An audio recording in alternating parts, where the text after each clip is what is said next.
Thanks for joining me today for episode 48 of Podcasting Your Brand. I'm your host, producer Jemmy, providing learning lessons for you to podcast your brand. And today I'm going to share a Podcasting 102 topic, stitching together your sizzle reel. This episode is brought to you by my own brand, Flintstone Media. Listen in and let's do this. Since this show is all about audio-centered content, I wanted to share something with you. So, my favorite sound in the entire world is my son's laugh. It brings me more joy than I could ever possibly explain. But my second and former first favorite sound is the sound of a good sizzle. That sound is something yummy hitting the pan or the grill. The sound of those fajitas that are brought out at Fridays or Chili's, and I can almost smell them now if I close my eyes. Can you smell them? Oh my gosh. When I say the word sizzle, it may not elicit as many pleasant emotions as it does for me. I mean, it's truly my favorite thing, aside from my son's laugh. But I bet you react positively when I say the word sizzle. No matter what, I bet it's positive. The sizzle is a signal that something more is coming and that it's good. That is the same emotion you are trying to elicit with your sizzle reel. So what is a sizzle reel, you ask? Great question. A sizzle reel is like an audio snapshot that highlights your best moments from your show. When you need to introduce someone to your show, rather than sending a link to your whole show or a full episode for them to hear, you can instead send them the best of the best. Because when you send them a link to your whole show, you have no idea which episode they're going to click on. And they're probably going to listen to the beginning and never get to that really, really great moment that is like 5 minutes in because they're just listening and waiting to figure out what's going on. So instead, send them the best of the best. And that is exactly the goal of your sizzle reel, to present your work in a way that immediately highlights your best podcasting moments. You want to make whoever's on the other end of that sizzle reel, you want to make it super easy for them to get the gist of your show and the essence of your show and the reason why they're contacting you and the reason why it's going to be super fun and awesome for them to be involved with you immediately. Think of it like a movie trailer, but stuffed with all the best parts and spoilers that everyone wants. So if you were only able to present a quick snapshot of your podcast, which moments would you want someone to hear? Well, that can depend on when you need one. So when might you need one? That is also such a great question. You are on it today. So you may want to include it with your media kit when you're pitching your show to a potential sponsor. I actually have an example of that I'll share with you in just a minute. You can put one together as a promotional piece when you're launching your show or relaunching your show, like I did when transitioning this show from Business in the Bedroom to Podcasting Your Brand. And again, I'll share more on that and another similar example here in just a minute. You can also put one together as a celebratory look back for reaching a particular milestone with your show. So if you want to celebrate your 100th episode or something like that, you can stitch a fun sizzle reel together for that purpose as well.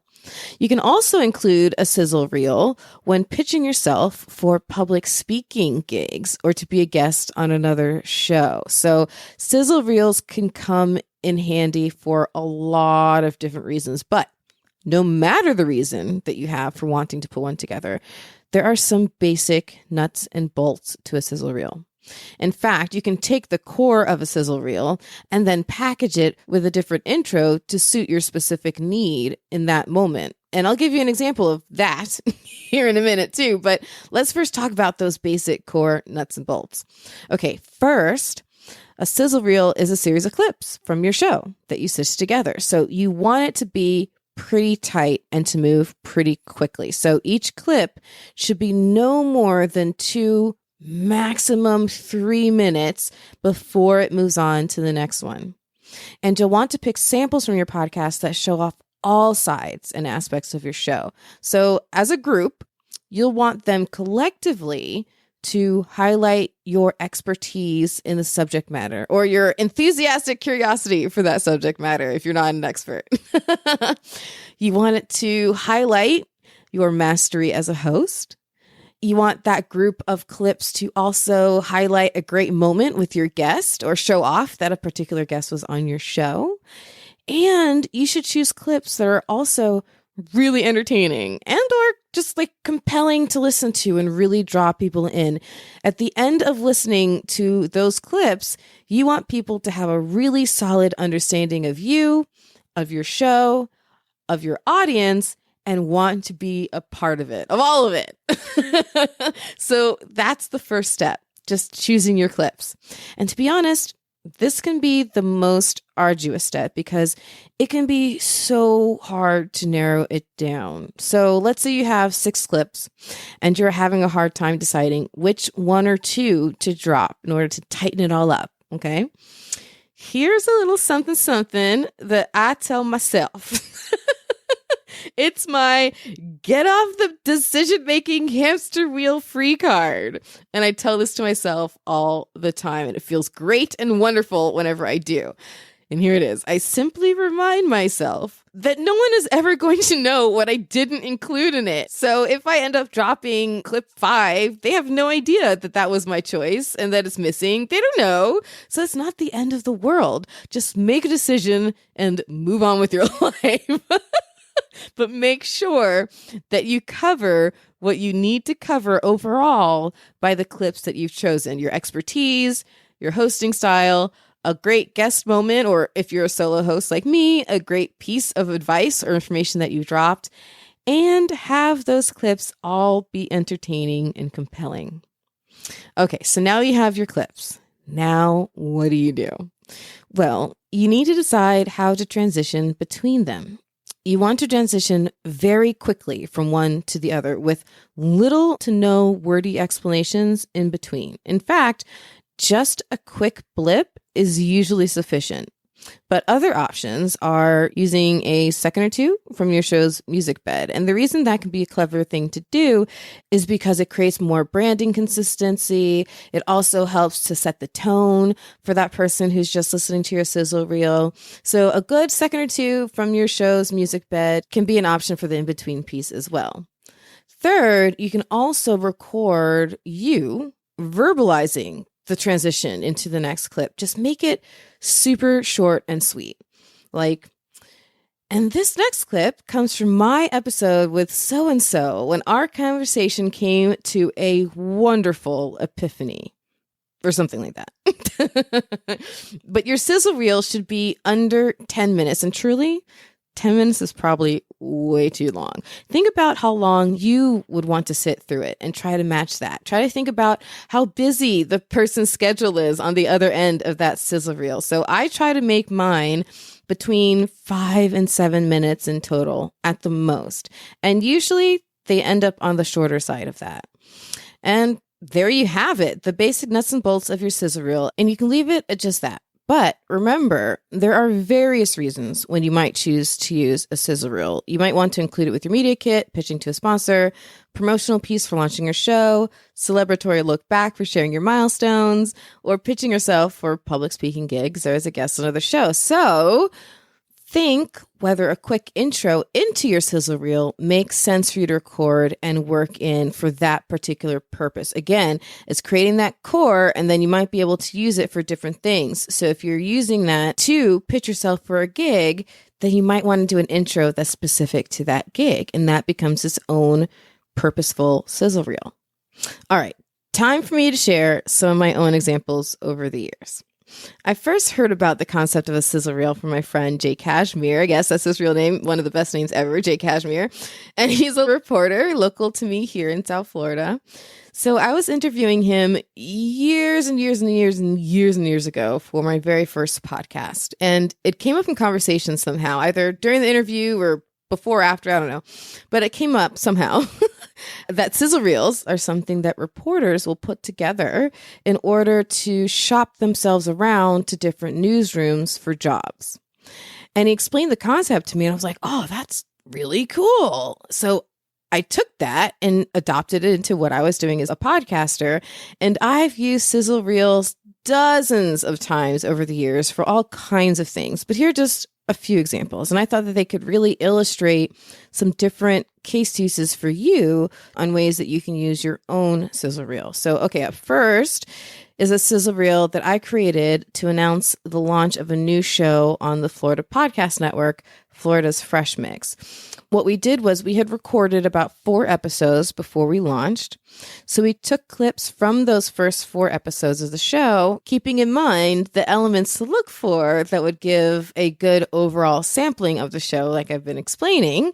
Now, because it was part of the network, we had a host from our long-established Florida Beer podcast do a quick intro of the show. Then we played the Fresh Mix host's intro lines from the show. By the way, he's my brother, Gerard, so shout out to Gerard. And then we played each clip back to back, separated by just a quick blip sound. So an intro of a long-established host, the intro of the new host, brief intro of the new host, and then the clips back to back to back, separated by just a quick blip sound. And we laid a music bed from the show underneath the whole entire package for branding purposes. And then I also added a voice message from a local artist who just happened to have dropped FPN a really fun shout out. So I added that at the end just to kind of make it more interesting. Like, ooh, this is really cool. They're getting shout outs from music artists. Woohoo. And I recorded a closing piece that recapped what the new show is going to be about. And then because I'm always trying to drive it home that these shows are a collective, I also then transitioned to a couple of quick clips from the Florida Beer podcast as a quick cross-promotional play. Then we took that whole sizzle reel package and we released it as the new show's trailer and also linked to it in the FPN media kit. So in the media kit for Florida Podcast Network, on the page for Florida's Fresh Mix, there's a graphic, and when you click on it, it will actually open up the sizzle reel. So that way, if a sponsor wants an immediate sampling of the show while considering whether to partner with us, it's right there at their fingertips. The best of the best of the best, at least from the first 4 episodes. And I'll also put a link in the show notes, of course, so you can hear how that all came out. And I'll also include a link to the FPN Media Kit so that you can see how potential sponsors can actually click through to the sizzle reel on page 7. So go to the Media Kit and then go to page 7 and you can see what I'm talking about. Okay. My next example is one that doesn't exist yet. But it's coming very soon. I already have the concept. I just need to actually do it. But it's for a client of mine named Rosie. Shout out to Rosie. She's relaunching her show under a brand new name and concept. So we're putting together a sizzle reel of clips from her past show's episodes that provide a good representation of her new show. But the learning lesson for you here is that we are again using it in multiple ways. First, it's going to be a transitional trailer for her show. We are launching the new show concept on the City Mars S feed from her old show, and we want to keep as much of that audience as we can. So we are creating that core sizzle reel from her past show clips, and we'll have her record an introductory piece explaining the transition and the new show concept. So it'll end up being her transition trailer. But then also we're going to use her trailer as part of what we send out to agents of the high profile guests that she's going to be going after on her new show.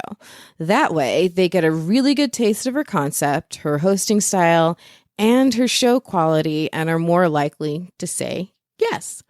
So it's not available as of the recording of this episode, but check the show notes anyway, because as soon as I have it ready, I'll go back and add a link to it. Once it's available, I promise. I'll link to it. And my third and final example is the transition piece for this show. In the same spirit as what Rosie is doing in revamping her show, this show used to be called, do you remember the old name of it? It used to be called Business in the Bedroom. And the show concept was centered around an audience of listeners who are people driven to turn their side hustle that they're super passionate about into their full-time thing. And when I decided to transition to this show concept, I decided to keep it on the same show feed, just like Rosie, also in the hopes of retaining as much of my audience as possible from the past show. So episode 32 then became a transitional trailer. But rather than pulling clips from my own past episodes, like we're going to be doing for Rosie, I instead pulled, with permission of course, clips from my past guest appearances on other people's shows, clips that represented the kind of content I wanted to get into with this show. So I recorded an short intro for each of those clips, and then played a quick blip sound in between. So it was the intro of the clip, and then the blip. And then moving on to the next one, next intro, next clip, next blip. And then I recorded an explanatory intro and a fun outro. And that was it. So there's a link in the show notes to my own transitional sizzle reel trailer for this show. So you can check that out too. And finally, I want to say a quick few words on how to make your sizzle reel available once you have it. And the best way to do that is to just release it right there on your podcast feed. And depending on what you're needing it for and how you're going to be using it, you can either then label it as a trailer episode or as a bonus episode. Then publish it everywhere as you would with any normal episode, including putting the embedded player when you're posting it to your website. And take record of the direct download link that your hosting account creates for the audio file, because that's the URL that you can then use to link to it in an email, in your own media kit, or wherever else. And bonus, it adds to your downloads. So get people excited about your show and wanting more with your very own sizzle reel. And as a quick mention, be sure that you're in a place where you can give people more. Connect with potential clients and monetize your expertise on the OWL app, spelled with 2 W's and 2 L's. Let people pick your brain after they first pick their payment method. Sign up with my referral code PL954123 and get your $10 credit. And I also want to ask you to be on the lookout for the new OWL podcast. I will be co-hosting it with the founder of the OWL app, Mr. Jason Hill. So that will be available in your podcast players here shortly. And up next on episode 49, I'll take it back to podcasting 101 with prepping for your guest part 1, in which I'll cover tips for finding and scheduling them, along with prepping them for your recording session. And part 2 will follow that by covering the content prep for your episodes, all critically valuable info. So if you're not yet subscribed, be sure you do. In the meantime, I have a whole host of free tips for you on my website. As always, just check out flintstonemedia.com/free tips. Thanks for tuning in to Podcasting Your Brand. In this new chapter of the show, I'm revealing how you can harness the power of podcasting to expand your brand. So come and pick up what I've been putting down since 2014. Avoid common mistakes and propel your podcasting and branding forward. And if you have questions or interested in becoming a sponsoring brand of this show, don't be shy. Reach out to me at Jemmy, spelled Jaime, at flintstonemedia.com. It's producer Jemmy signing off for now. Remember, the only thing more powerful than your voice is your spirit to use it. So turn that mic on.